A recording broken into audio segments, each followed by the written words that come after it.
In December 2021, everyone was discussing the movie No Way Home. The cinema's websites and apps collapsed. There were endless lines and even people physically fighting over the tickets. Since we all wanted to know if Tobey Maguire and Andrew Garfield would really appear in the movie, even though they had said they wouldn't. And well, it's understandable if the rumor was true. It meant uniting the Spider-Man of 3 generations, an epic feat that we witnessed when we saw the movie. This made the fans very happy, who turned the film into one of the biggest commercial successes of the Marvel Cinematic Universe.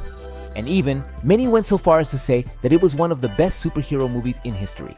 But I recall that a few months post-premiere, the narrative shifted.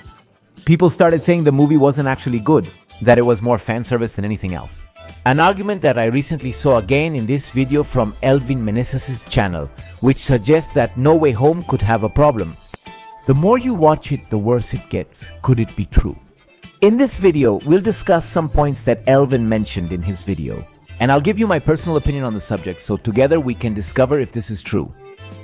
Let's get started.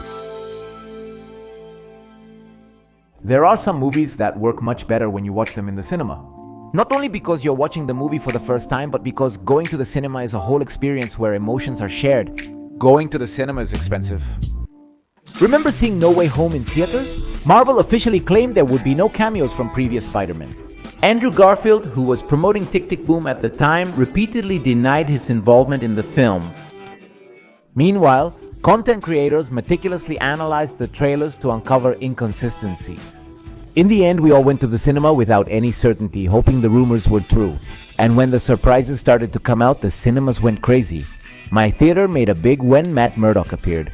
But when Andrew Garfield and Tobey Maguire came out of Ned's portal, my theater went completely crazy. Celebrating like Cruz Azul won a final as if Detective Comics released a great movie. We left the cinema feeling hyped after a great experience. But here's the question. When you watch No Way Home again, do you get as excited as the first time? That is, do you think the movie is as good as when it came out? Or do you think a big part of that excitement you felt is due to the surprises of the cameos and the fan service?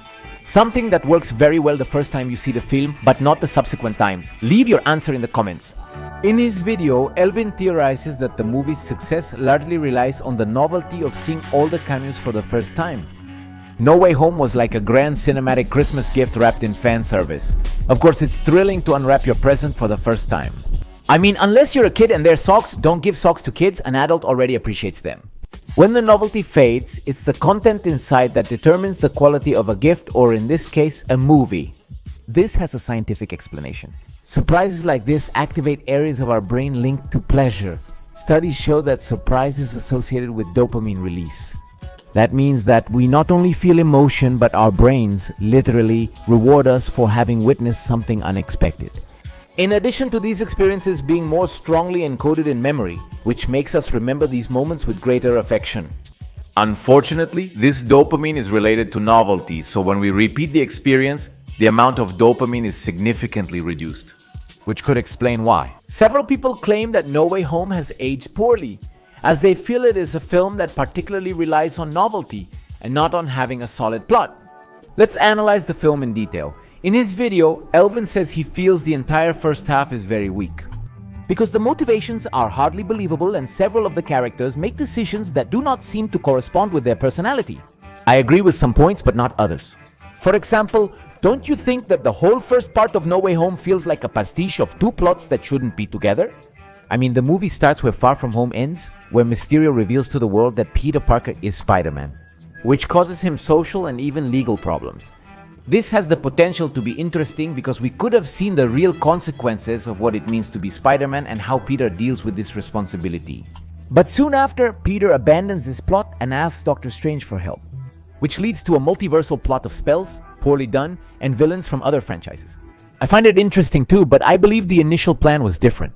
I think at first they did want a film that felt more personal, but then someone came to say, "Do you know what would really sell? Tickets? Playing with nostalgia, huh?" And yes, No Way Home became a commercial success, even though it has a weird start. Do you feel something similar?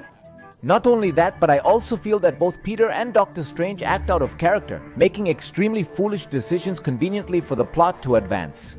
Everything could lead to this multiversal blockbuster, especially since there were likely simpler solutions to Peter's issues, without having to resort so quickly to dangerous magic spells that alter realities.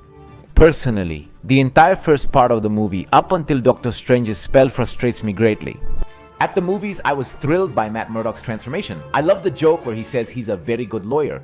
But now it weighs on me to go through this whole first part of the movie to get to the rest.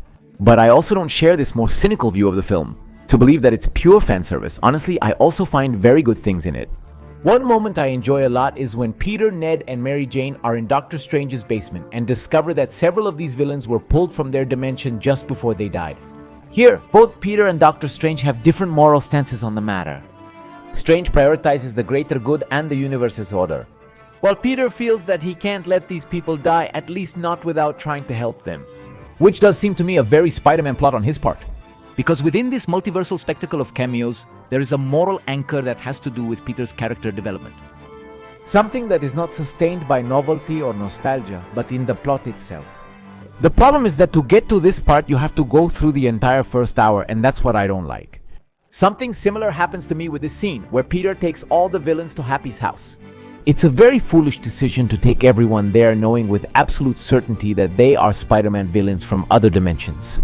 But I love seeing the return of William Dafoe as the Green Goblin, this speech he gives about how he feels that goodness is a weakness. And in the end, how? It all ends with Peter losing Aunt May, right after she stands up to Norman and gives Peter the greatest lesson of all. The mantra that will forever accompany the character of Spider-Man. With great power comes great responsibility. Seeing this in the cinema for the first time was shocking. I didn't expect Aunt May to be killed or hear her say this phrase in that universe. But I feel that the scene remains relevant and current when you watch the film again. Because it's about real learning that doesn't need novelty to be relevant, nor does it need nostalgia. The next scene might do that, as I experienced when I watched No Way Home at the cinema. The scene where Andrew Garfield and Tobey Maguire appear in Ned's portal received the most applause. But upon rewatching the movie, the scene isn't really that memorable. While the casual dialogue between these characters is entertaining, other scenes in this movie work better for this purpose. One of them is this scene where we see the three Peters looking for solutions and sharing anecdotes. And even this other one, where they are preparing for the final battle. For example, in Elvin's video, he mentions that this is pure fan service. I acknowledge your point, but I still believe the scene's dialogues and situations have endured and remain timeless. Because it feels like a casual conversation between three siblings, each with different problems and showing affection to the other. I enjoy this scene not only for its novelty and nostalgia, but I also agree with Elvin's analysis at this next point. I also think the scene with the three Spider-Men is the best one in No Way Home. It's one of the film's greatest moments, because it moves away from the multiversal spectacle. And it introduces us to the three Peter Parkers interacting for the first time, not as superheroes, but as broken people who have suffered irreparable losses. Each of them shares their pain with the others, and far from giving generic advice or minimizing each other's feelings, they listen to each other.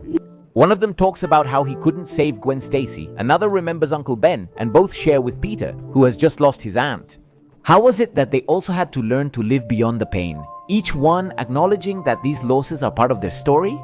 Because that's the character of Spider-Man. But there's something even more interesting in this scene, which sets the stage for the end. Because one Peter saves Mary Jane while the other prevents his friend's father from dying, giving a great symbolic closure to the narrative arcs of each of these characters. So, well, answering the question, does No Way Home get worse every time you watch it? Honestly, I don't think so. Experiencing it in the cinema at that specific moment was unparalleled due to the circulating rumors and our high expectations. But I feel that the film does have enough interesting parts to stand on its own. Once you get past the first hour, which is a bit unpleasant, I also feel that as a story, it's far below other Spider-Man films like Tobey Maguire's second one or the two Spider-Verse films. However, I don't believe it's pure fan service, as the multiverse theme explores concepts and moral dilemmas. That speaks to Spider-Man's character. And if they develop this Peter Parker, placing him in a very interesting position for the next film. The real question is, what path will they take? Will they create a personal and grounded story that develops Peter Parker? Or will they listen to a voice that says, Hey, but do you know what would really sell tickets? If you enjoyed this Spider-Man video, check out my other videos on the Marvel Cinematic Universe and superhero movies that you may also find interesting. I'll leave them here for you. That's all for today. I am Gio, the Geek Monitor. Keep looking beyond the obvious. Thank you.